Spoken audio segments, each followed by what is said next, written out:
Hey guys, what's good? My name is DJ Ola, and on this channel, I talk about all things filmmaking and creativity and all things related. So today, on today's video, yesterday I put out a tweet on Twitter, and then the tweet was basically asking people what they thought was the better topic for today. And the two topics I suggested were $10,000, the real cost of a career in filmmaking in Nigeria, and B, total breakdown, how I charge clients for video production. And a ton of people voted. As of the time I'm reading this tweet, is 102 votes, and obviously more people were way more interested in B than in A. So I'm going to break down how I charge clients for video production in detail. Alright, so please stick with me.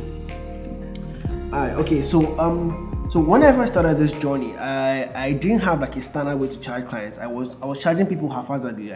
I was basically charging based off what each client could afford. I would size the client up and say, okay, this client is rich enough to afford 500k now, and I'll bill them 500k. Another client, I'll feel like, okay, they can only afford 50k, I'll bill them 50k. And after a while, I started noticing that there was such a huge disparity, because on the bigger shoots where I'm charging so much money, sometimes I would even lose those jobs because money was too much. Sometimes clients would feel cheated. Some of them would pay up, and that's fine. On the smaller shoots, I was losing money because I would charge so little money because I really wanted to be affordable to the clients, and then at the end of the day I would feel cheated myself. So I had to work out a systemic way to make sure that the way I charged was even across board and paid me at the end of the day, regardless of what the shoot was. So I devised this method to help me with that, and this method I'm going to explain it in detail now. So first off, I divided all my shoots into what I call standard and others, right?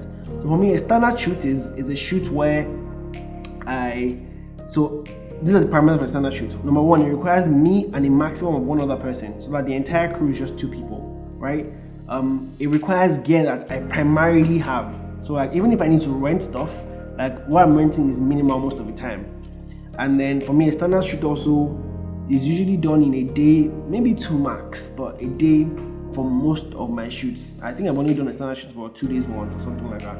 So anything that falls into that category for me, right, it requires just me and one more person.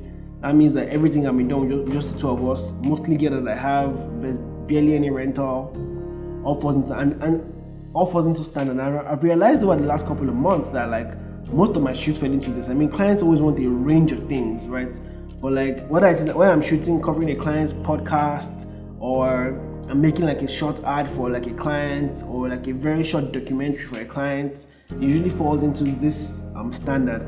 Others would be when I've had to shoot bigger commercials, like what I did for some of my more robust clients, or when I had to shoot documentaries that required me flying places, right? So the way I charge for those was entirely different, and I really can't break that down in this video. I guess maybe if you guys want to watch it, I can make a second video, but for this I'm just going to break it on the standard. So moving on to the standard, here's how I charge in details.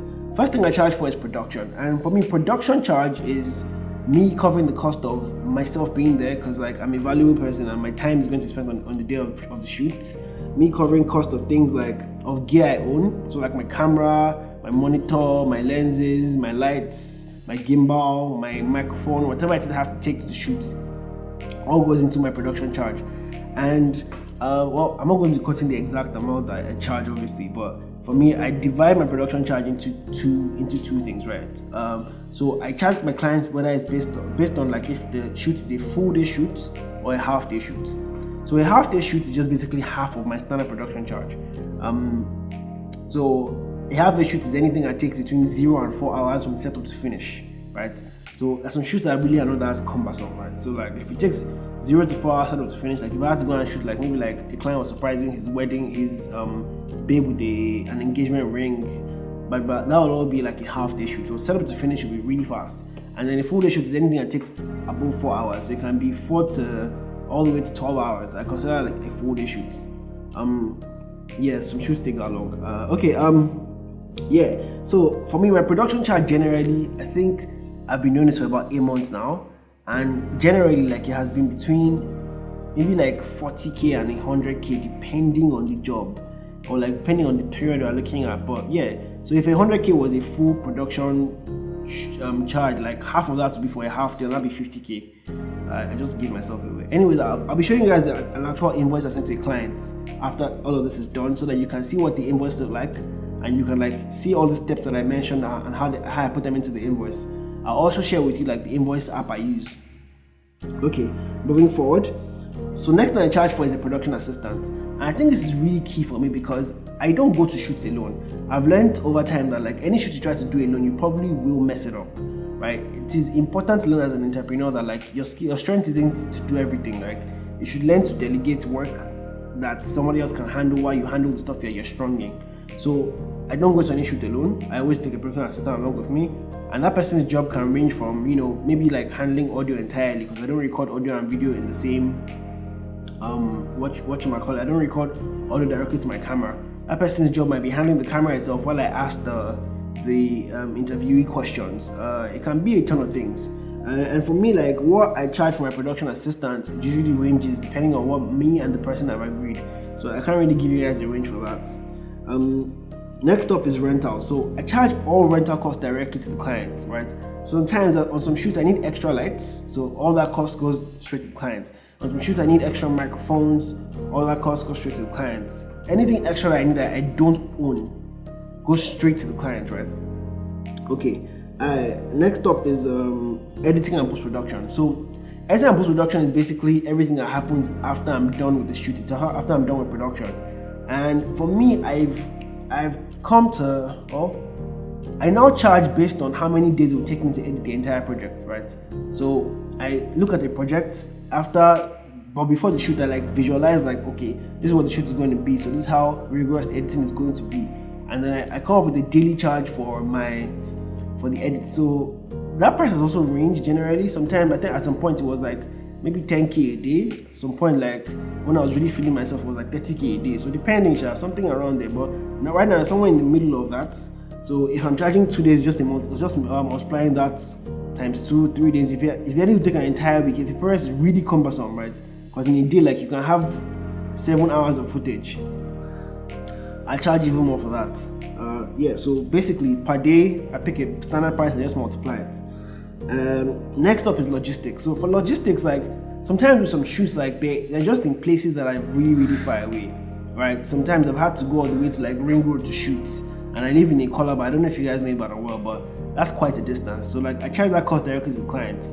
So it's usually something minimal, maybe like 5k or something like that. So but enough money to get a Taxify from where my studio is in Colaba all the way to Ring Road and back.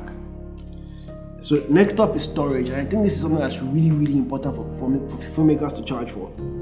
So for me, right, on the average shoot, I find that I use around 50 gig, 30 to 50 gig on the average shoot, right? And some shoots exceed that. I've had a shoot that I used almost 300 gigabytes to shoot one production, although it was over a couple of days. Anyways, I always charge for storage, and here's how I charge for storage. So I try to estimate how big the files will be afterwards, right? And anything below 100 gig, I charge 10,000 naira, right? So if I think that your files will be 0 to 100 gig, 10k is what I charge you for that. If it is above 100 gig, for every extra 100 gig, I charge an extra 5k. So if it's 200 gig, I'm doing 15k. 300 gig, I'm doing 20k, right? So basically, the point is that like when the shoot is done, I should have enough money to be able to buy an extra hard drive if I need to, because like hard drives are really expensive. I currently have like maybe like 10 terabytes in hard drives, and I've only been doing this for like 8 months. So yeah, somebody has to pay for that. Okay, yeah, so that really covers like most of what I charge on my standard productions. Some things I specifically charge for separately are what I call special services in quotes. So if I have to come in and fly a drone, for instance, like for me that's a special service in quotes, so I charge separately for that. I think right now I charge about 30k a day for my drone services, so like it's not expensive. I mean, it costs like 40k or 50k to rent a drone outside, and I'm gonna give you 2.7k 30 fps, come in, fly the drone and do whatever it is you want. Yeah. What else? Yeah, so I think that really covers most of what I charge on the standard. For others, like if you want a video on that, you guys can tell me in the comments below, but I can't really break down what I would charge for like a music video or for like a documentary. But for that, like it's highly dependent on the size of the shoots on the size of the crew and then the number of days it takes to produce the entire thing. Alright, so the last thing I think I need to see, or last two things I need to say is that so my charges are different from what I charge the standard and one-time clients and what I charge the retainer clients. So I really value my retainer clients because those people keep coming back, and it's important to value them because if you keep coming back, it means more money to me. So I try to make sure that I give them way more value for their money. So after calculating what their standard shoot price will cost for this kind of thing, I do a 25% reduction. So I'm like, okay, I'm giving you this value that I'll give to a regular person, but I'm reducing the cost by 25% because I value you because you're a retainer client. And so far it has worked for me because I don't have that many retainer clients, but the one or two that I have, they have been loyal or they have kept coming back, and it makes business all the more assured, I guess. And finally, for all my costs, I charge 60% upfront, and then I collect 40% when I'm done with the entire thing. By the way, I need to own my days. I had a dream about a job I'm not done with yesterday. Okay.